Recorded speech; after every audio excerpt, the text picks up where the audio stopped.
Olá, queridos! Que bom ver vocês aqui mais uma vez. Te convido a abrir o livro de Jeremias, capítulo 39, versos 17 e 18. Aqui nós vemos que Deus honra todos aqueles que confiam nele.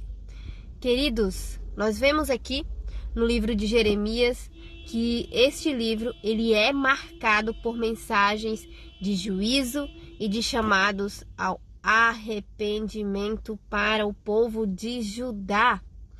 Queridos, no capítulo 39, nós vemos aqui que esse capítulo ele vem relatar a queda de Jerusalém diante do Império Babilônico. Então, nós vemos aqui que em meio ao caos e ao julgamento, nós encontramos uma história de esperança. Uma esperança individual. De quem? De Ebed-Meleque. Ele era um estrangeiro e etíope. Ele era servo na casa do rei Zedequias. Então, queridos, mesmo ele sendo um homem simples, ele foi lembrado por Deus em um momento muito crítico. Deus não esquece de nós. O que nós aprendemos aqui, queridos? Que mesmo em tempos de juízo coletivo, Deus cuida individualmente daquelas pessoas que confiam nele. Nós vemos aqui que nessa época, Jerusalém ela estava cercada pelos babilônios, né? A cidade ela estava vivendo um pânico, ela estava vivendo um caos, estava passando fome, estava passando medo e traição. E nós vemos aqui também que Jeremias, que era um profeta fiel, ele estava preso injustamente. Ele foi lançado numa cisterna para morrer. E daí entra em cena Ebed-Meleque. Ele, mesmo sendo um cara estrangeiro e também ele era servo, ele vai lá e intercede pelo profeta de Deus. Ele agiu com coragem. Ele tirou Jeremias da cisterna. Ele arriscou a sua própria vida. Então, queridos, Deus envia uma promessa pessoal a Ebed-Meleque.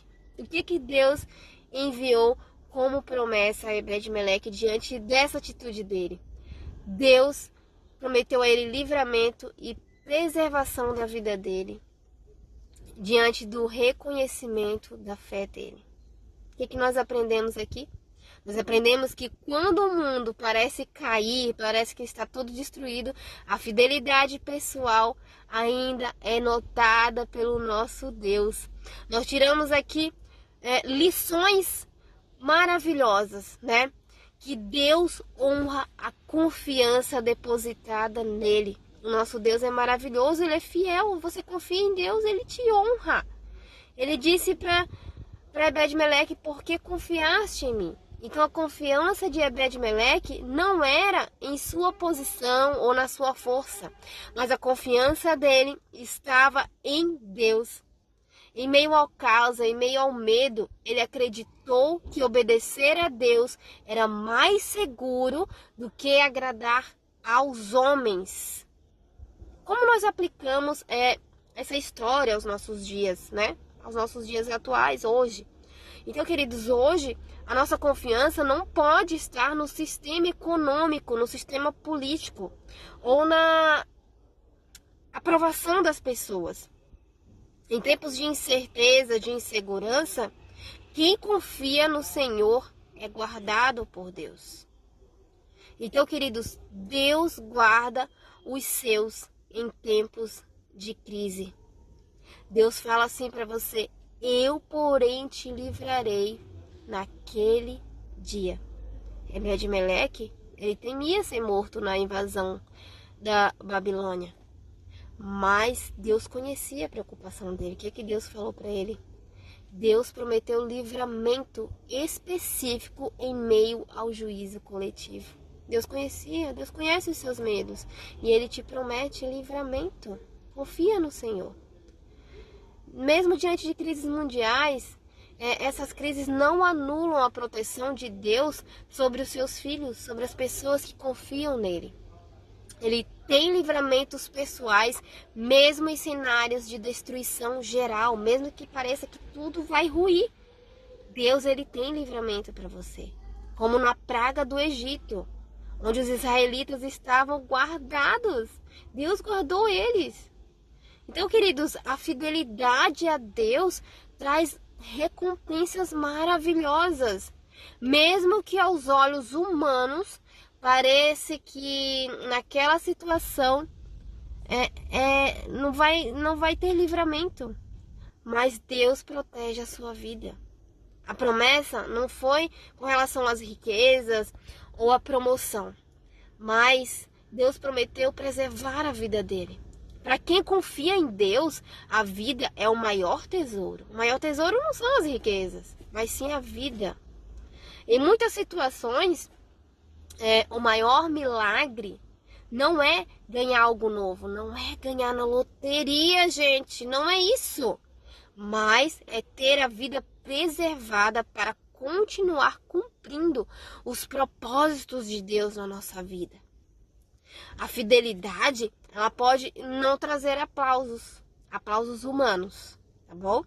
Mas traz reconhecimento diante de Deus, diante do Eterno.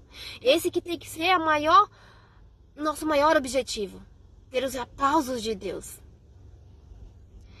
Então, queridos, ser fiel, mesmo quando ninguém está olhando, como Ebed-Meleque, como ele agiu com coragem, sem esperar a recompensa humana. Ele confiou em Deus.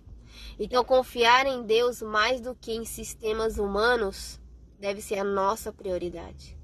A segurança não está nos recursos humanos, não está nos recursos atuais ou no status ou conexões. A nossa esperança tem que estar em Deus, a nossa confiança tem que ser em Deus.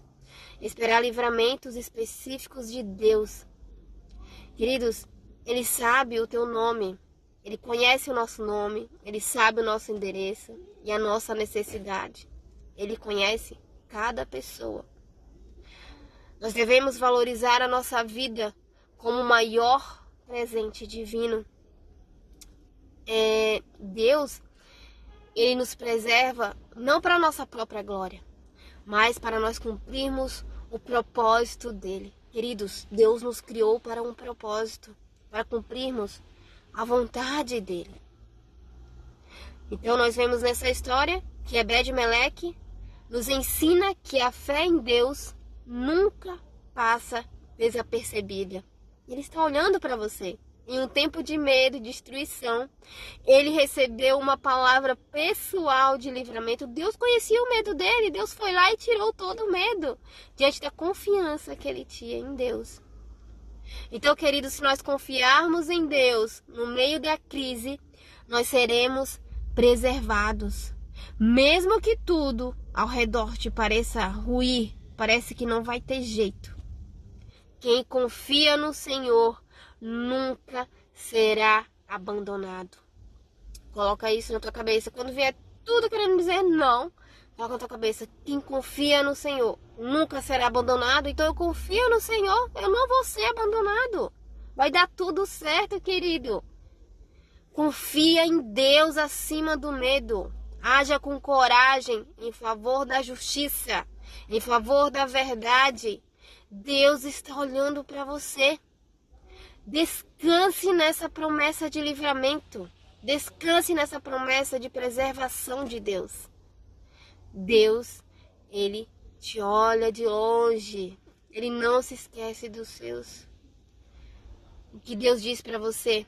Porque confiaste em mim, diz o Senhor. Que esta seja a marca da nossa vida. Uma confiança firme que atrai o favor e o livramento do nosso Senhor Deus. Amém, queridos? Até a próxima e tchau, tchau.